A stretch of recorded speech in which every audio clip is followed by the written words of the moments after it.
Isang pinagpalang araw sa inyong lahat mga ka-farmers. Welcome na naman muli sa ating YouTube channel. Ngayong umaga, napaka-busy natin. Alas 12 na ng tanghali mga ka-farmers. Hindi ko pa nasilip yung mga gumagawa sa ating farmhouse. Tatlo silang gumagawa mga ka-farmers. Kasama yung aking kapatid, 4 sila. Bibisitahin natin kung ano na yung mga nagawa. Napakahirap kasi mag-balance mga ka-farmers. Alam nyo naman na si Mami is lamay. Marami yung mga bisita na dumadating, mga kamag-anak galing sa Maynila, galing sa ibang bansa. Kailangan salitan kami ng pag-entertain. Kagabi alas 2 pa lang ako ng umaga mga ka-farmers, nagising ako dahil nga ako yung morning shift mga ka-farmers. Kumbaga natulog ako siguro mga alas 10 tapos nagising ako ng alas 2 ng umaga para ako na naman ang magbantay sa mga tao, magbigay ng kape. Teamwork mga ka-farmers. Sa araw na ito mayroon tayong patrabaho sa ating farm. Kailangan din natin kumustahin kung ano na yung mga nangyayari mga ka-farmers, para may update ko rin kayo at may ipakita ko yung ating munting project. Kaninang umaga punta kami sa Tacloban. Marami yung mga inasikaso, binili.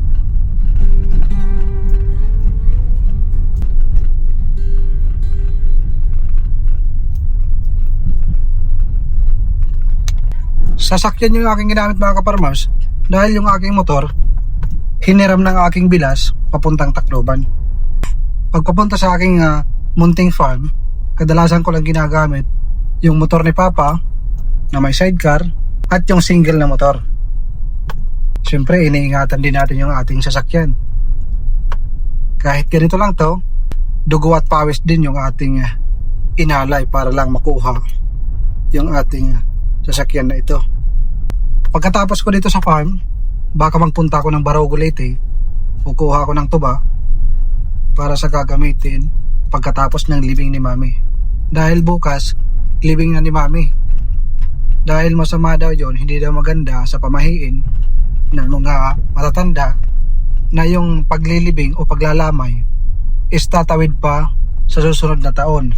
Kunwari, ngayong namatay na taon, 2025, tapos ililibing ng 2026, hindi daw yun maganda. Yun ang mga pamahiin. Kaya bukas December 30 lilibing na si Mami. Dapat 31 mga ka-farmers, kaso lang halos walang pari mga ka-farmers. Busy ang mga simbahan at lalo na ang mga pari mga ka-farmers. Kaya napagpasyahan na 30 na lang.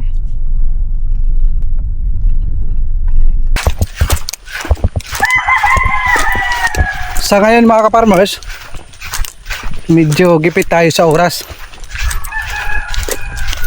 pero tuloy-tuloy pa rin yung ating ginagawa kahit nga busy tayo. Sabi ko nga sa inyo, walang makakapigil sa aking project o sa aking dream farm. Kumbaga ito na talaga yung aking nasa puso. Tuloy mga ka-farmers, kahit anong mangyari. Kuruktoy, kuruktoy!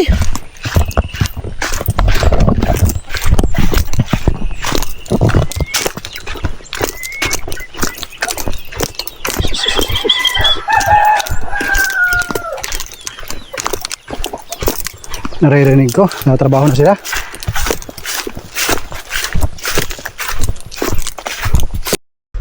Mula dito sa malayo mga ka-farmers, tanaw ko yung kanilang ginagawa na triangle house dito sa ating farm.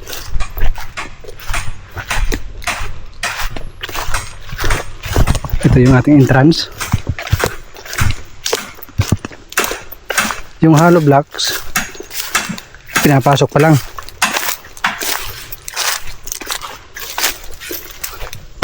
Ayan na mga kaparmers, oh. Nagkakaroon na ng forma mga kaparmers. Triangle house na mga kaparmers. Elevated siya ng konti para bumahaman dito, wala ko tayong problema. Mga 2 dangkal mula sa lupa. Mabilis yung kanilang trabaho.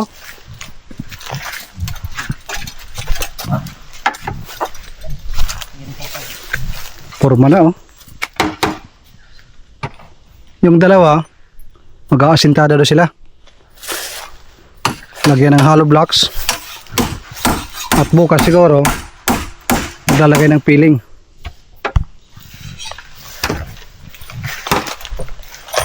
Anong unahin? Bubong or pag Hindi bubungan. bubong muna. Kaya bahala. May ada, available yung material. Kaya naman nakakaalam. Kakuwayan.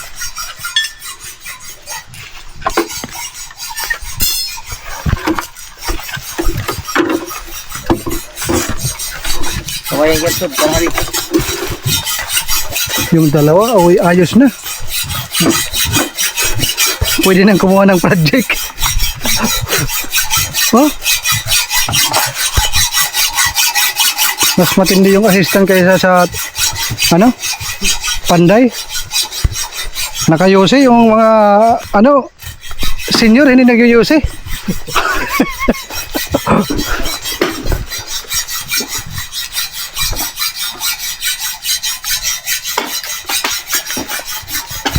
Sa ngayon, babalik muna ako sa bahay dahil marami yung tutulungan. Sinilip lang natin. Bukas, tingnan natin kung ano yung matapos nila. Maglalagay na ng hollow blocks. Isa yung libing, no? Oo. Tapos isa sa taas. Oo.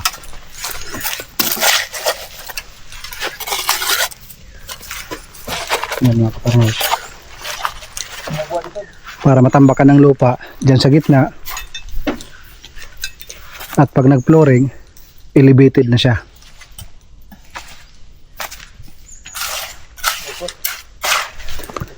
Ito lang muna yung aking maipapakita.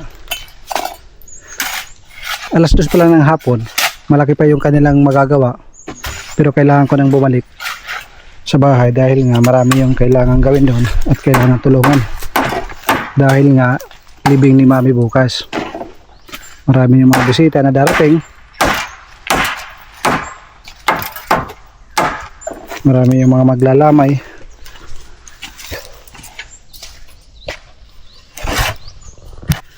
Dahil sa haba mga kaparmers, bumabaluktot, oh. Kailangan ng brace. Brace can siya. Hindi brace ka na sila. Tutoy ito, kung brace can siya.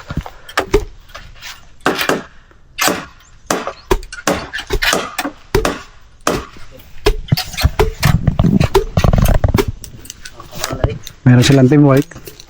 Yung mga senior, yun yung gumagawa sa carpenter. Itong dalawa, ito yung ano, ang tawag dito sa kanila? Honor ni Pisimba lang halo. Finishing labor. Finishing labor. Finishing labor. Kaya ano kung finishing labor? Kahit labor lang yan, pero sasawgo yan labor. Susugo niya kasi niya labor, sa finishing labor yan. Inuod din ko na. Kapatod, bukuste.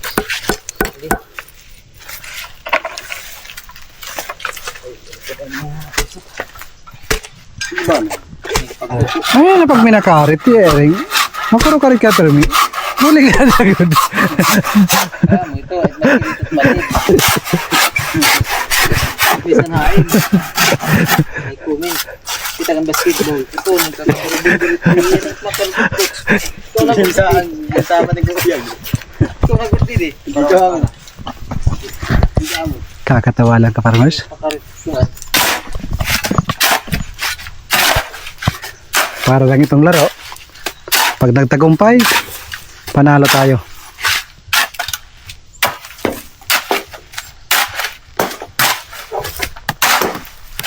So ayan muna yung ating update dito sa ating farmhouse na ginagawa. Palapit na ng palapit.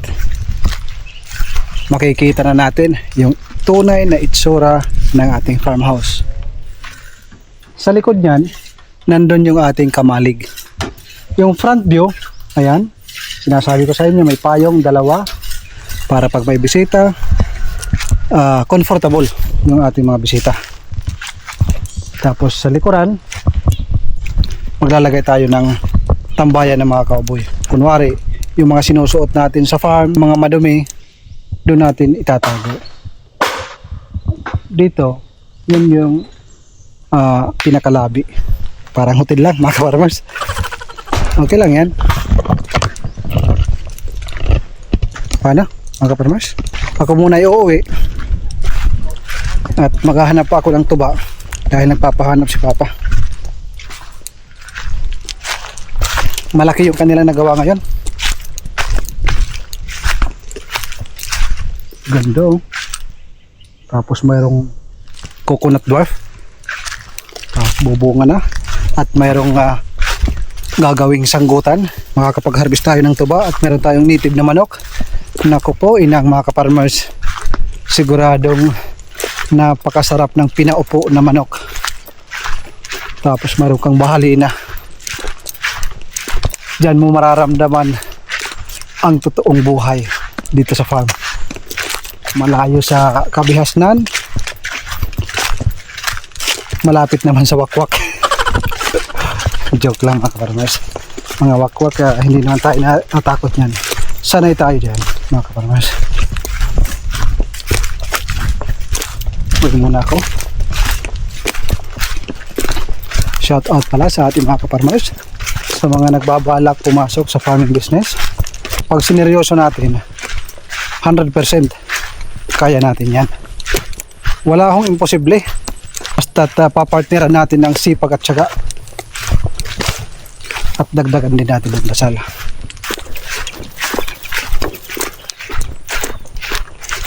Hindi pa nagkakaroon ng bubo mga kaparmers. Na-imagine ko na at nagagandahan na ako sa ating farmhouse. Dahan-dahan ang natutupad mga kaparmers.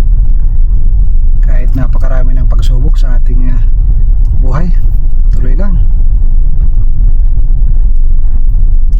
So paano mga kaparmers, hanggang dito na lang muna. Yun po yung ating update sa araw na ito. Para sa ating mga kaparmers, kung bago ka pa lang napadaan sa ating YouTube channel, huwag mong kalimutan mag-subscribe and hit the notification bell. Yan po ay napakalaking tulong. Buhay po kayo. Magandang araw.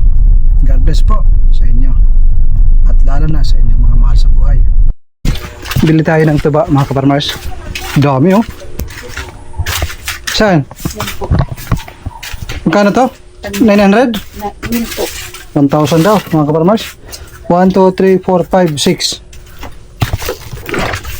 Okay. Dami tuba dito oh. 4 na jug yung aming pibilhin. Yan mga kaparmers. Hinihinay ko lang kasi. Sabi ko makainom. Libreng inom mga kaparmers. Kailangan mo sipsipin para dumaloy dito yung tuba. Ano? Ang lakas ng daloy yan mga kaparmers oh.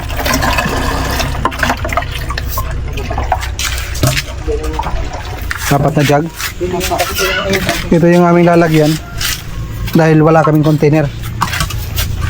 Si Pogi yung aming manager, secretary. Driver lang, driver. 1, 2, 3, 5,000. Merry Christmas, ayun na yung 1,000.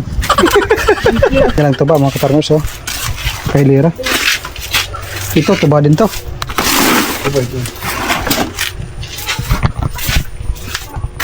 Ayan, mga tuba yan. Yan, partner sa tuba.